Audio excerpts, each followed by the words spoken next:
2 साल की मासूम बच्ची की दुष्कर्म के बाद हत्या से नाराज छात्र छात्राओं ने जताया आक्रोश की फांसी की मांग। बागेश्वर में 2 साल की मासूम बच्ची की दुष्कर्म के बाद हत्या से छात्र छात्राओं ने किया बागेश्वर नगर में रैली निकालकर आक्रोश। बागेश्वर के 7 रत्वे क्षेत्र में 2 साल की मासूम नेपाली मूल की बच्ची की दुष्कर्म के बाद हत्या मामले में बागेश्वर महाविद्यालय के छात्र छात्राओं ने आक्रोश जताया। आक्रोशित छात्र छात्राओं ने बागेश्वर नगर क्षेत्र में रैली निकालकर हत्यारोपी को सख्त से सख्त सजा देने की मांग की है। मालूम हो कि 2 साल की मासूम का शारीरिक शोषण करने के बाद हत्या करने के आरोपी धीरज तिवारी पुत्र मनोज तिवारी को फांसी की सजा देने की मांग उठने लगी है। युवाओं ने नगर में जुलूस निकाला और मामले की सुनवाई फास्ट ट्रैक कोर्ट से कराने की मांग की है। युवाओं ने डिग्री कॉलेज गेट से एसबीआई तिराहे तक जुलूस निकालते हुए हत्यारे को फांसी दो और वी वांट जस्टिस के नारे लगाए। युवाओं ने कहा कि जिस तरह से आरोपी ने जघन्य अपराध किया है उसी तरह से उसे भी कड़ा दंड दिया जाना चाहिए। इस रैली में उत्तर की काशी क्लासेस कोचिंग सेंटर के बच्चों ने व महाविद्यालय के एनसीसी कैडेट के छात्र और छात्राओं और बागेश्वर के अन्य युवाओं ने भागीदारी कर लोगों को ऐसी घटनाओं का विरोध व जागरूक होने का संदेश दिया। साथ ही जुलूस का नेतृत्व कर रही डिग्री कॉलेज की पूर्व सांस्कृतिक सचिव प्रियंका घसियाल ने कहा कि बेटियों की सुरक्षा और सम्मान करना सबका कर्तव्य है, चाहे बेटियां देश की हो या विदेश की। हमारा देश अतिथि देवो भव को मानता है।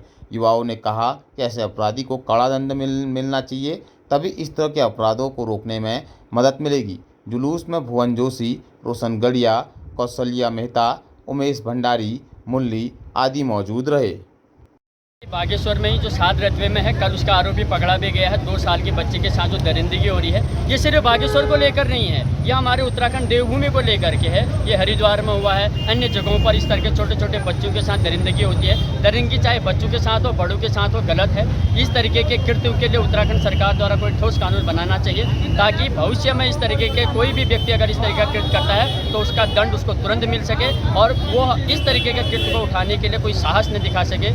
ऐसा कानून बनाने चाहिए, ऐसी रूह कांपने वाले कानून होने चाहिए। जैसे हमारी बेटियां सुरक्षित हैं, बच्चियां सुरक्षित हैं, जब वो सुरक्षित हैं तब ये सृष्टि सुरक्षित है, ये हमें सोचना होगा। एक दिन हम यत्य नारस्तु पूजन्ते रमन्ते तत्र देवता कहते हैं, वहीं दूसरी तरफ हम इस तरीके से दरिंदगियों को जन्म देते हैं। तो ये देवभूमि का अपमान है, देवभूमि की बेइज्जती है और यहाँ के जनप्रतिनिधियों की भी बेइज्जती हो गई है। अगर वो इस तरीके के लिए सख्त कानून नहीं बनाते हैं तो ये उनकी भी बेइज्जती मानी जाएगी। ज़्यादा नहीं कहना, बहुत छोटे शब्दों में मैं कहना चाह रहा हूँ कि इस तरीके के शब्दों इस तरीके के कृत्यों के लिए सरकार को कोई ना कोई ऐसा ठोस कानून बनाए, ताकि हम मानेंगे हमारे पास युवा मुख्यमंत्री हैं और हमारी सुनते हैं। और ऐसे महिलाओं के साथ, वो बेटियां कल इनकी भी हो सकती हैं, वो बच्चे कल इनके भी हो सकते हैं, कोई भी हो, उनके साथ इस तरीके की जो दरिंदगी होती है इसको कतई माफ़ नहीं किया जाना चाहिए। एक सभ्य समाज की तरह सरकार ने एक अच्छा कानून इस पर बनाना चाहिए, यही कहना चाहूँगी।